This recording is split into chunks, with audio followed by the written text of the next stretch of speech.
Hi, I'm Alosetron and Tegaserod. My generic name are Alosetron and Tegaserod. My brand names are Lotronex, Zelnorm, and Zelmac.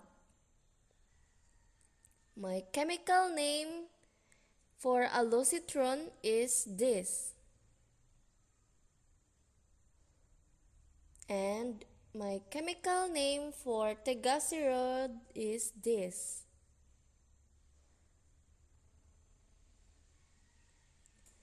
For drug classification in therapeutic, Alosetron is 5-HT3 receptor antagonist, while the Tegaserod is a serotonin 5-HT4 receptor agonist.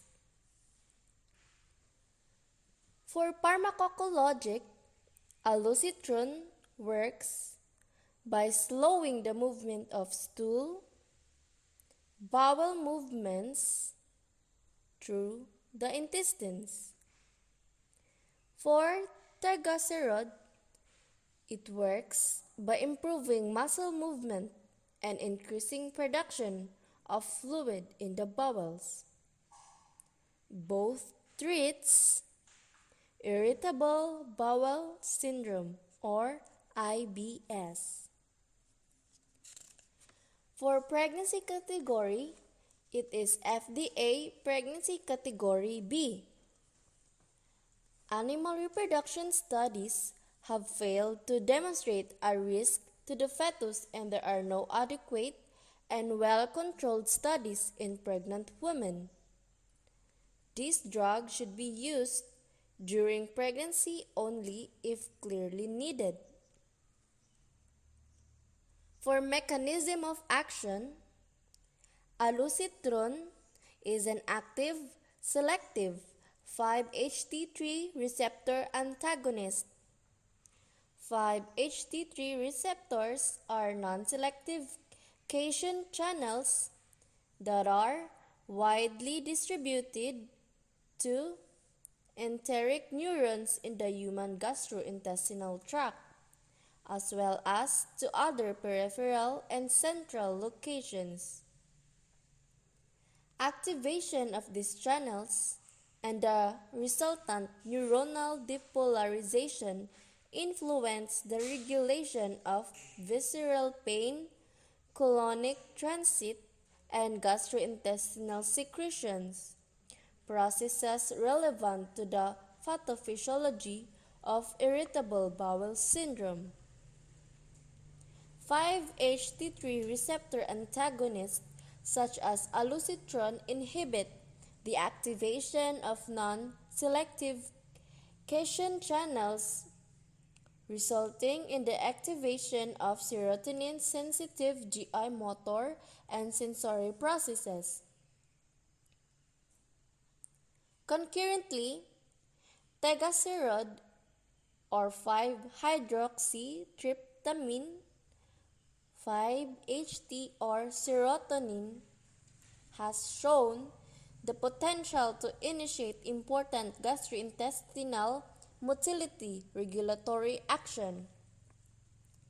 Specifically, it has been shown that activation of 5-HT4 receptors located on motor neurons and internal neurons in the gastrointestinal wall may result in the release of acetylcholine, P substance, and peptide-related gene calcitonin, all of which may promote the propulsion of material through the intestine.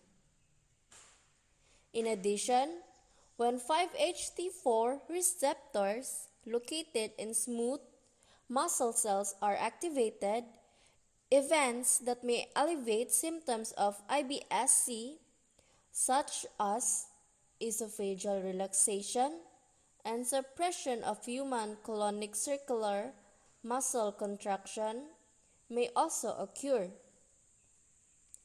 Moreover, the activation of 5-HT4 on enteric neurons and enterocytes also includes normal fluid secretion in the intestines, an activity that also helps to facilitate the movement of the contents along the gastrointestinal tract. Alternatively, it has also been observed that 5-HT may participate in generating visceral hyperalgesia in IBS, an observation supported in part by the finding of increased amounts of 5-HT and its metabolites in the plasma of patients experiencing IBS. It has also been proposed that antagonism of 5-HT2B receptors can lead to inhibition of both 5-HT-mediated gastrointestinal motility and visceral hypersensitivity. Subsequently, since Tegaserod is considered to be an agonist of the 5-HT4 receptor and an antagonist of the 5-HT2B receptor at clinically relevant levels, it is believed that Tegaserod can elicit its mechanism of action by facilitating activities associated with the activation and antagonism of the 5-HT4 and 5-HT2B receptors. Like stimulating peristaltic gastrointestinal reflexes and intestinal secretion, inhibiting visceral sensitivity, enhancing basal motor activity, and normalizing impaired motility throughout the gastrointestinal tract, among other actions. Pharmacokinetics. Absorption. The absolute bioavailability of Alosetron is approximately 50 to 60%, while the absolute bioavailability of Tegaserod is approximately 100%. Distribution. Alosetron 65 to 95 liters. Tegaserod, although it is not approved for intravenous administration, data regarding the mean volume of distribution of Tegaserod at steady state is recorded as 368 positive negative 223 liter, following research of Tegaserod administered intravenously. Metabolism. For Alosetron, hepatic via microsomal cytochrome P450 CYP. For Tegaserod, it is gastric and hepatic. It is ultimately metabolized by way of hydrolysis and direct glucuronidation. Excretion. For Alosetron, renal elimination of unchanged Alosetron accounts for only 6% of the dose. Alosetron is extensively metabolized in humans. Half-life is 1.5 hours, 600 ml per minute. For Tegaserod, approximately 2/3 of an orally administered dose of Tegaserod is excreted unchanged in the feces, with the remaining 1/3 excreted in the urine as metabolites.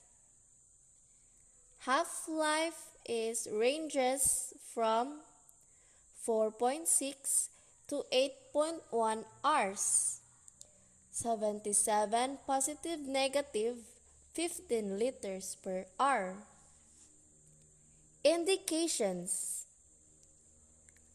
Alosetron It is indicated only for women with severe diarrhea, predominant irritable bowel syndrome, who have chronic IBS symptoms, generally lasting 6 months or longer, had anatomic or biochemical abnormalities of the gastrointestinal tract excluded, and not responded adequately to conventional therapy. Tegaserod. It is indicated for the treatment of adult women less than 65 years of age with irritable bowel syndrome with constipation or IBS-C. The safety and effectiveness of Tegaserod in men with IBS-C have not been established. Contraindication. Alosetron. The contraindications to Alosetron includes chronic or severe constipation or any sequelae from constipation,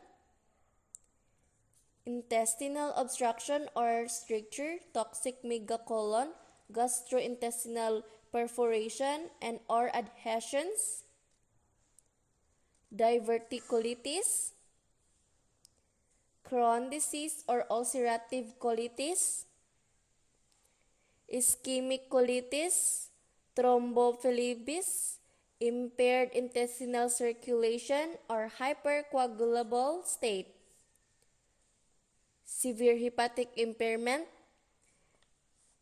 and history of blood clots. And lastly, concomitant use of fluvoxamine, as fluvoxamine is a strong inhibitor of CYP1A2. Research has shown it to increase the mean plasma concentration of Alosetron by approximately 6-fold and prolong the life by 3-fold. Tegaserod. The contraindications to Alosetron Tegaserod includes dehydration, suicidal thoughts, depression, heart attack, angina, type of chest pain, stroke, insufficient blood supply to the colon, black bowels with decreased peristaltic movement, adhesions of the stomach or intestines, liver problems, symptomatic gallbladder disease, biliary and gallbladder problem, diarrhea, a mother who is producing milk and breastfeeding, decreased blood volume, chronic kidney disease stage 5, obstruction of intestine, hypersensitivity to Tegaserod, severe hepatic or renal dysfunction, cirrhosis, renal failure, colitis, GI bleeding, syncope, hypotension, or children 18 years. Side and adverse effects. Categorized per body system. Central and peripheral nervous system. Headache, dizziness, and migraine. Cardiovascular system. Burping with heartburn. Gastro-intestinal system. Stomach upset or discomfort. Abdominal pain, nausea, hemorrhoids, bloating, gas, constipation, vomiting, diarrhea, acute ischemic colitis, which is life-threatening, toxic megacolon, which is life-threatening also, flatulence, GI viral infections, and regurgitation of reflux. Integumentary System, skin rash.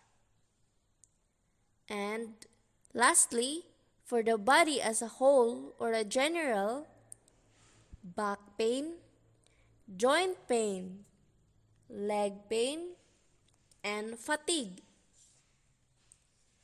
Nursing responsibilities, the before, during, and after. Before, nursing assessment, Alosetron.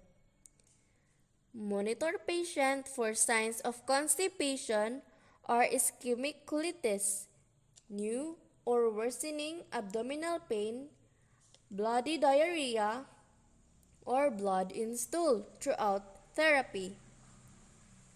Patients should not start taking Alosetron if they are constipated. Discontinue therapy immediately if patient develops constipation or signs or symptoms of ischemic colitis.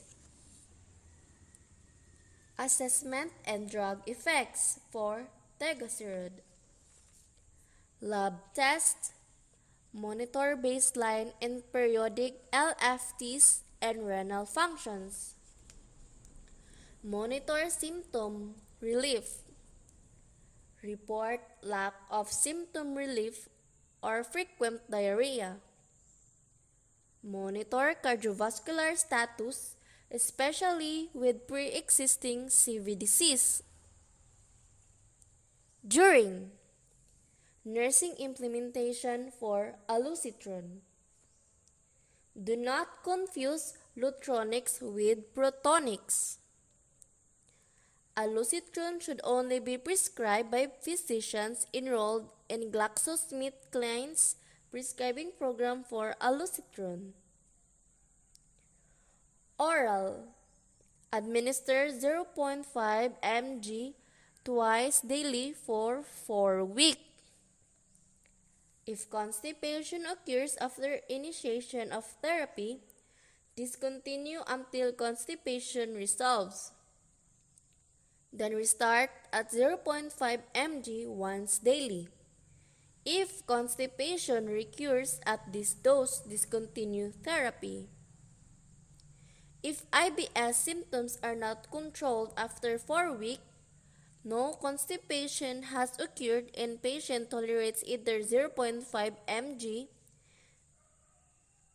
once or twice daily, dose may be increased to 1 mg twice daily. If symptoms are not controlled after 4 weeks of 1 mg twice, discontinue Alosetron. It can be administered with or without food. However, administration with food may decrease absorption by 25%. Tegaserod. The recommended dosage of Tegaserod in adult women less than 65 years of age is 6 mg taken twice daily orally at least 30 minutes before meals.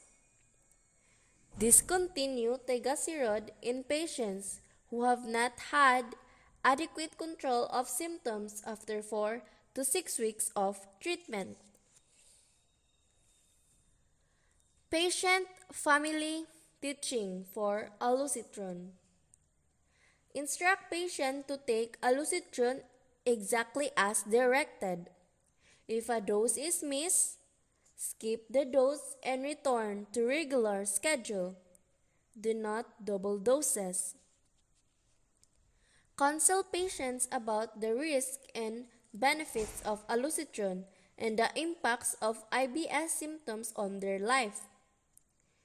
Patients should read the medication guide before starting Alosetron and each time they refill their prescription.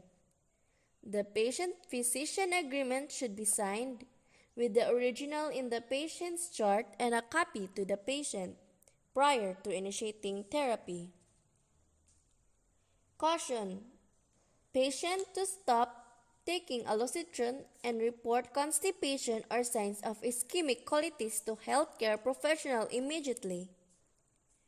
Immediately contact healthcare professional again if constipation does not resolve after discontinuation of Alosetron. Alosetron should be resumed only after constipation has resolved and on the advice of their healthcare professional. Treatment with Alosetron should not be resumed in patients who develop ischemic colitis. For Tegaserod, report no relief of symptoms after 4 weeks of therapy, as manufacturer recommends discontinuation of therapy in this case. Do not breastfeed while taking this drug if pregnant.